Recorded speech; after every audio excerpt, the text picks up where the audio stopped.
You're watching Inside Automotive with Cheyenne Malone.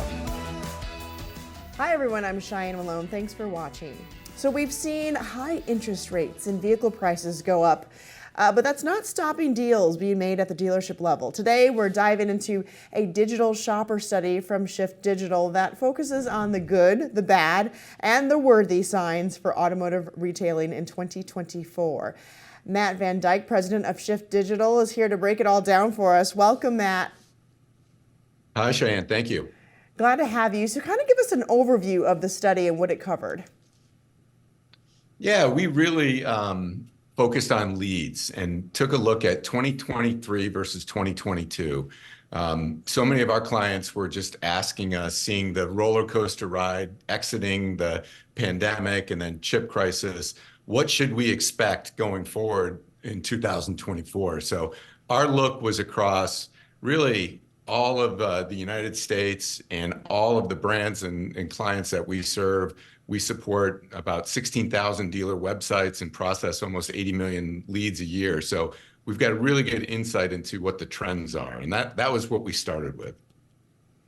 And then according to the study, I saw that, sales leads, they actually decreased 7% year over year, but that wasn't necessarily a bad thing. Talk about that, because it kind of made room for more quality leads, right?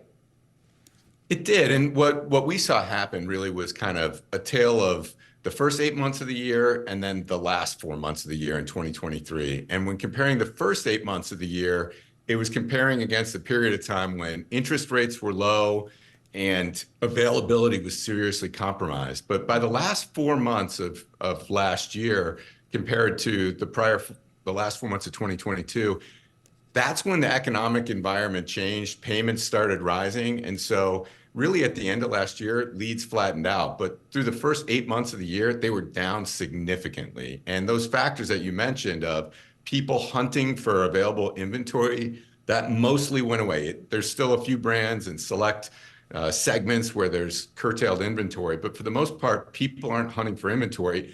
So the leads that were coming into dealers were more serious buyers, much higher quality, and dealers were able to close rate leads almost 25% higher year over year. Wow.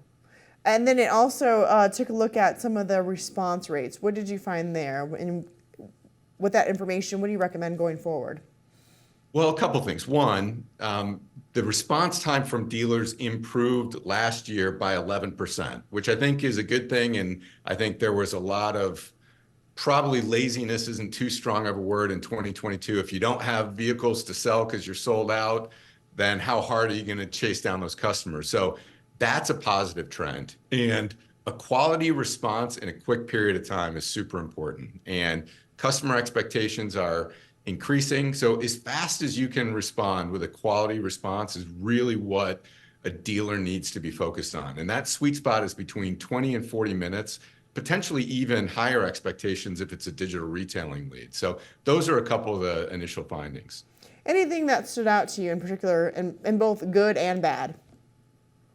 Well, a couple things. One, an insight is that just make sure that you're optimizing for mobile, because 70% of visitors to your digital storefront are going through their mobile phone. And you really need to pay attention as a dealer, as a dealership marketing agency, to are those calls to action contextualized?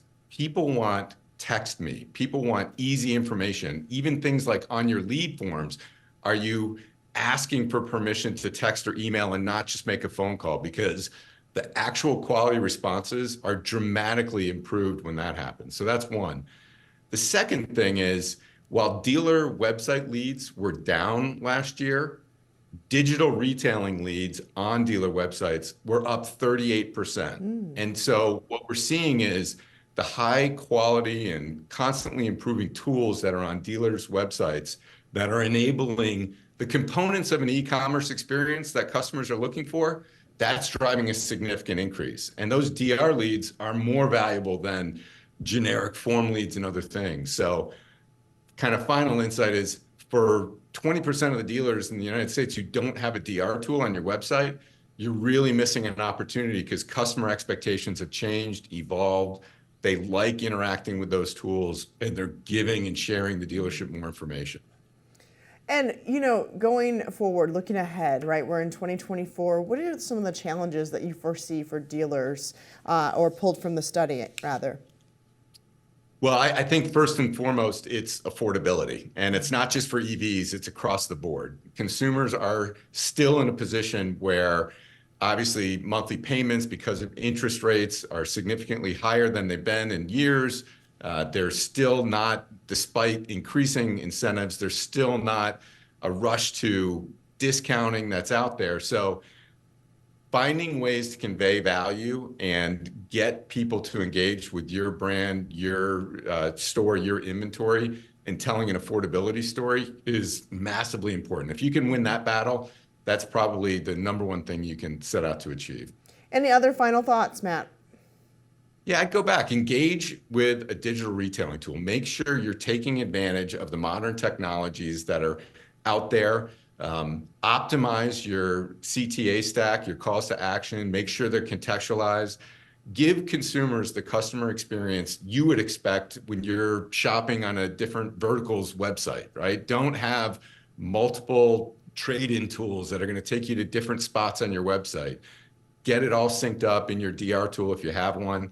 And really be responsive with that quality response in as fast of a period of time as you possibly can. Solid advice there. Matt VanDyke, president of Shift Digital. Thanks so much for your insight today. Thank you so much. Thanks for watching Inside Automotive with Cheyenne Malone.